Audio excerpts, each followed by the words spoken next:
I remember those days like they were yesterday. Mom, Dad, and me, Megan, the perfect little family.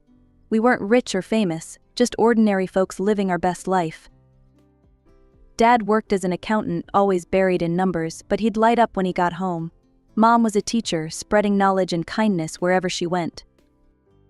We'd spend weekends exploring the country, piling into our beat-up station wagon and hitting the road. Dad would blast his favorite oldies, and Mom would sing along, terribly off-key but not caring one bit. I'd sit in the back, rolling my eyes but secretly loving every minute of it. Those road trips were the best. We'd stop at dingy diners, ordering greasy burgers and sharing a giant milkshake. Mom would always steal my fries, claiming, "I'm just testing them for poison, sweetie." When we weren't traveling, we'd hit up the local mall. I'd drag them from store to store, trying on ridiculous outfits and begging for the latest toys. Mom was the voice of reason, but Dad was a softie. He'd slip me a few extra bucks when Mom wasn't looking, whispering, "Our little secret, Meggie." Friday nights were pizza nights. We'd order in, sprawl out on the living room floor, and watch cheesy movies. Dad would try to explain the plots, Mom would shush him, and I'd stuff my face with pepperoni, not caring about anything but the moment. I was 11 when Mom started feeling tired all the time. At first, we didn't think much of it. Teaching is exhausting after all. But then came the doctor visits, the worried whispers, the hushed phone calls. I didn't understand what was happening. Nobody told me anything, but I could feel the change in the air. The laughter became less frequent, the road trips stopped, and pizza nights were replaced with quiet, tense dinners. One night, I overheard Dad on the phone, his voice cracking as he spoke. "The treatments aren't working, Mike. I don't know what we're going to do." That's when I knew. Something was very wrong with Mom, and our perfect little world was about to shatter. I wish I could go back to those happy days, freeze time, and stay in that bubble of blissful ignorance forever. But life doesn't work that way. The storm was coming, and there was nothing I could do to stop it. For now, I close my eyes and try to remember the good times. The smell of Mom's perfume, the sound of Dad's laughter, the taste of Friday night pizza. Those memories are all I have left of the life I once knew, the life I desperately wish I could return to. It happened on a Tuesday. I remember because it was pizza night, but there was no pizza, no laughter, no Mom. Just silence and the horrible beeping of hospital machines. "Megan, sweetie," Dad said, his voice cracking. "Mom, she's gone." Just like that, my world collapsed. Mom, my rock, my best friend, was gone. I couldn't breathe, couldn't think. I just stood there, numb, as Dad hugged me, his tears soaking my hair. The next few weeks were a blur of black clothes, hushed voices, and casseroles I couldn't bring myself to eat. I kept expecting Mom to walk through the door, to tell me it was all a bad dream. But she never did. Then, about 6 months after we lost Mom, something changed. Dad started going out more. I thought he was getting better, until I saw her. She was tall, blonde, and nothing like Mom. Her name was Karen, and she had a smile that didn't quite reach her eyes. "Megan, this is Karen," Dad said, looking nervous. "We've been seeing each other." I couldn't believe it. Mom wasn't even cold in her grave, and he was already replacing her. Karen bent down, her face inches from mine. "Hi, Megan. I've heard so much about you." When Dad wasn't looking, Karen's smile dropped. Her eyes turned cold, calculating. In that moment I knew. This woman was trouble. Over the next few weeks, Karen was everywhere. She'd come over for dinner, watch TV with us, even try to help me with homework. But the moment Dad's back was turned, the mask would slip. "Listen, kid," she hissed one day when we were alone. "I'm here to stay. Don't get any ideas about messing this up for me." I tried to tell Dad, I really did, but he just shook his head. "Megan, I know this is hard for you, but Karen's a good person. You're just jealous. Maybe we should get you to talk to someone." Jealous? I couldn't believe it. My own father thought I was making this up. Before I knew it, I was sitting in a therapist's office, being told I had adjustment issues and difficulty with change. Karen had somehow convinced everyone, Dad, our relatives, even the neighbors, that I was troubled. Poor Megan, I'd overhear her saying on the phone, She's having such a hard time. There are mental problems. We're getting her the help she needs." Then came the bombshell. A year and a half after Mom died, Dad dropped the news. "Megan, Karen and I, we're getting married. We thought it'd be best if you spent the summer at camp. Give you some time to adjust." But I knew the truth. They were shipping me off so I wouldn't ruin their perfect day with my sour face, as Karen put it. I left for camp with a heavy heart, knowing that when I returned, everything would be different. My home wouldn't be mine anymore. My family was changing, and there was nothing I could do about it. I returned from camp with a knot in my stomach. The house looked the same from the outside, but as soon as I stepped through the door, I knew everything had changed. "Welcome home," Megan, Karen said, her smile not reaching her eyes. "We need to talk about room arrangements. With the baby coming, we'll need to make some changes." My head spun. "Baby? What baby?" Dad's face lit up. "That's right, you don't know. Karen's pregnant, you're going to be a big sister." Karen led me upstairs, chattering about nursery colors and baby names. We stopped at my room, or what used to be my room.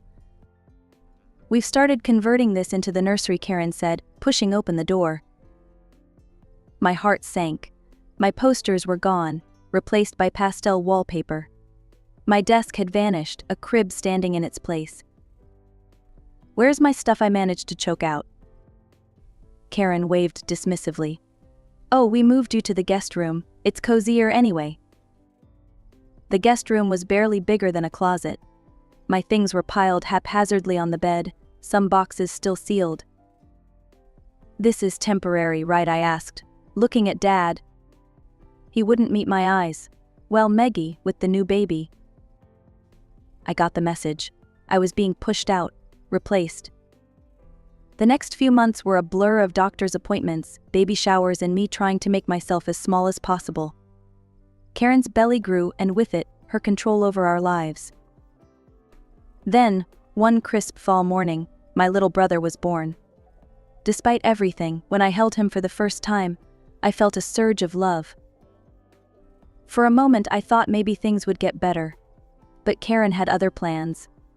"Careful, Megan," she'd say, snatching him away. "You might drop him. Or he's sleeping now. Maybe you can see him later." There was always an excuse, always a reason why I couldn't spend time with my brother. Dad was too busy with work and the new baby to notice. Years passed. I threw myself into school, counting down the days until I could leave for college. My brother grew into a sweet, curious kid, but Karen made sure our interactions were limited. Finally, my senior year arrived. One night I overheard Karen and Dad arguing. "She needs to learn responsibility," Karen insisted. "A job right out of high school would do her good." Dad's voice was firm. "No, Sarah wanted her to go to college. We set aside money for it. Megan's going." I'd never been so grateful for my dad standing up for me. When my acceptance letter came, I cried with relief. I was getting out. I was going to start my own life, away from Karen's manipulations. On move-in day, Dad helped me pack the car. Karen and my brother stayed home. "I'm proud of you," Meggie, Dad said, hugging me goodbye. "Your mom would be too." As I drove away, watching my childhood home disappear in the rearview mirror, I felt a mix of sadness and hope. I was leaving behind the only home I'd known, and the little brother I never really got to know. But I was also driving towards freedom, towards a future where I could be myself without Karen's shadow looming over me. College was like a breath of fresh air after years of suffocation. I threw myself into my studies, determined to make something of myself. Advertising became my passion, a world where creativity met strategy, and I could finally express myself freely. But even as I reveled in my newfound independence, there was always a nagging ache in my heart. My little brother, barely 6 when I left, was growing up without me. During rare visits home, I'd catch glimpses of the amazing kid he was becoming.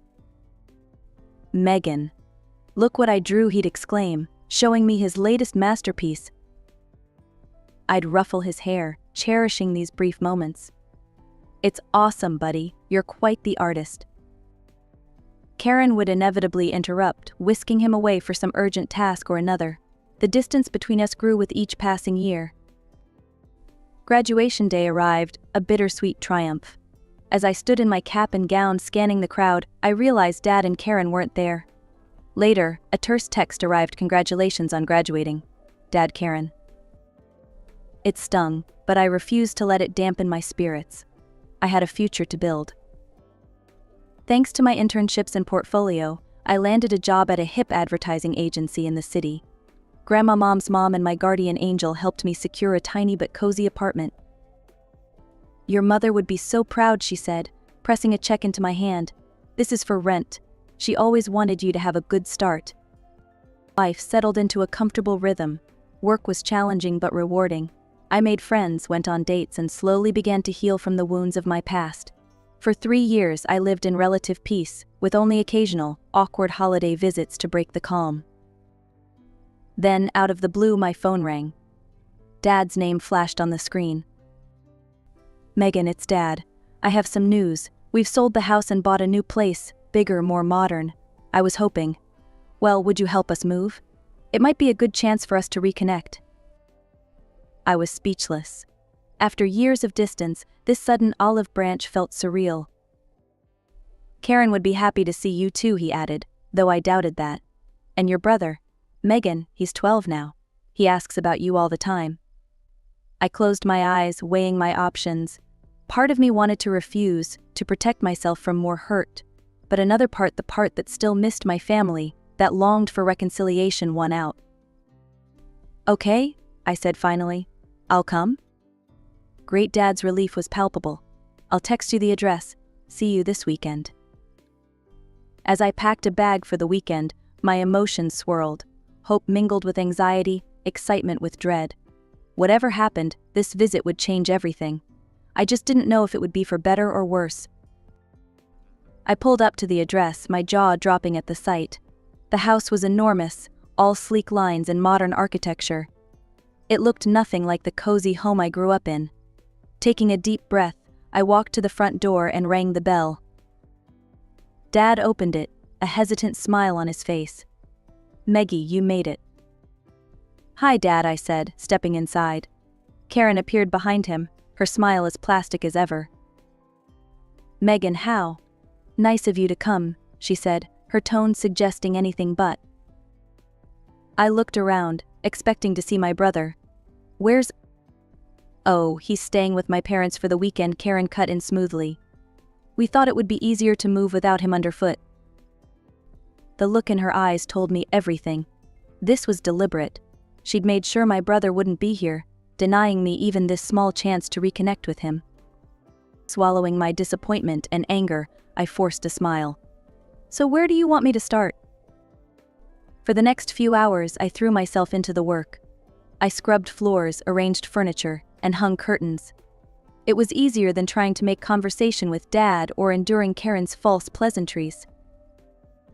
As I was sorting through some boxes in what would be the study, I came across a pile of framed photos. My heart stopped as I recognized one particular frame. It was a portrait of Mom, the one that used to hang in my childhood bedroom. Her smile beamed at me from beneath a layer of dust. Clutching the photo, I walked into the living room where Dad and Karen were discussing paint colors. "Dad," I said, my voice shaking slightly, "why is Mom's picture in a pile of junk?" Dad's face fell, a mix of guilt and sadness crossing his features. He opened his mouth to speak, but Karen beat him to it. "Oh, that old thing," she said dismissively. "We decided those photos don't really fit with the new decor. They're a bit superfluous, don't you think?" Superfluous. The word hit me like a slap. My mother's memory, reduced to an outdated decoration. "Superfluous," I repeated, my voice dangerously low. "This is my mother, your wife," I added, looking at Dad. Dad at least had the decency to look ashamed. "Megan, we didn't mean." But I was already moving, gathering up every photo of Mom I could find. I found her old jewelry box, a few of her books. Without a word, I carried them out to my car, ignoring Karen's protests and Dad's weak attempts to explain. As I placed the last item in my trunk, I felt a storm of emotions threatening to overwhelm me. Anger at Karen's callousness, disappointment in Dad's spinelessness, and a deep, aching sadness for the mother I'd lost and the family that seemed beyond repair. I slammed the trunk shut, the sound echoing in the quiet street. For a moment, I considered getting in the car and driving away, leaving this mess behind once and for all. But something stopped me. Maybe it was the memory of Mom, her voice in my head telling me to be strong. Maybe it was the thought of my little brother who I still hadn't seen. Or maybe it was just sheer stubbornness, refusing to let Karen win. Whatever it was, I found myself walking back into the house. Karen was nowhere to be seen, probably hiding to avoid confrontation. Dad stood in the hallway looking lost, so I went back to cleaning, trying not to think about Dad's betrayal. As I was about to leave, Dad caught my arm. "Megan, wait. There's something else." I turned, eyebrow raised. "What now?" He shifted uncomfortably. "We're having a housewarming party in a few days. We would really appreciate your help." Before I could respond, Karen swooped in, her voice dripping with false sweetness. "Oh yes, Megan, we could really use your assistance. Perhaps you could handle the catering? I'll take care of the cleaning, invitations, and overall organization." I opened my mouth to refuse, but Dad jumped in. "Please, Meggie, all our relatives and friends will be there. We can't manage without you." His pleading eyes wore me down. Despite everything, a small part of me still wanted to make him happy. "Fine," I sighed. "I'll help with the food, I'll even pay for it myself." Karen's smile widened. "Wonderful. We're thinking of an Italian theme. You know, to christen the new kitchen." I nodded, an idea forming. "Actually, I know the best Italian restaurant. I'll order from there. Quality guaranteed." Oh, Karen's eyes narrowed slightly. "What's the name of this restaurant?" Bella Notte replied, watching her carefully. She nodded, looking satisfied. "Sounds perfect. We'll leave it in your capable hands then." As I drove home, I couldn't shake the feeling that something was off. Karen's sudden agreeableness was suspicious. But I pushed the thought aside, focusing on the task at hand. Over the next few days, I threw myself into planning the perfect menu. I called my friend Maria, owner of Bella Notte. "Megan. It's been too long," she answered cheerfully. "Hey Maria, I need a favor. My dad's having a housewarming party, and I'm in charge of food. Think you can help me out?" "For you? Anything. What are you thinking?" We spent an hour crafting the perfect Italian spread. Antipasti platters, handmade pastas, tiramisu for dessert, the works. I spared no expense, wanting to prove I could handle this responsibility. After finalizing the order, I felt a mix of anticipation and nervousness. Despite everything, a small part of me hoped this party might be a turning point. Maybe, just maybe, we could start to heal our fractured family. The next week dragged by slowly. I kept myself busy with work, but my mind often wandered to the upcoming party. I checked and double-checked the order, making sure everything was perfect. The day before the housewarming party, my phone rang. It was Maria from Bella Notte. "Hey Megan, I'm a bit confused. Your stepmother called yesterday and asked to move the food delivery to today. Did the party date change?" My heart sank. "What? No, it's supposed to be tomorrow." Oh, Maria sounded worried. "Well, I wanted to double-check with you before making any changes." I thanked her, my mind racing. After hanging up, I immediately called Karen, my suspicions on high alert. "Hi Karen, just wanted to confirm the party details for tomorrow," I said, keeping my voice neutral. "Oh yes, everything's set for tomorrow at 7 p.m, she replied smoothly. "We're looking forward to it." I thanked her and ended the call, my hands shaking with anger and disbelief. It was clear now Karen had tried to change the delivery date behind my back. She wanted me to miss the party entirely. Taking a deep breath, I called Maria back. "Hey, it's me again. I need to cancel the order," I said, my voice tight. "Cancel? But Megan, are you sure? It's a lot of food and it's all paid for." "I know. Keep the payment, consider it a gift. Use the food for the restaurant if you can." After hanging up, I sat in stunned silence. The betrayal stung, but a part of me wasn't surprised. This was classic Karen, always finding new ways to push me out. The same evening, curiosity got the better of me. I opened my social media and saw my cousin was live streaming from the party. There it was, the housewarming in full swing, happening right now, a day early.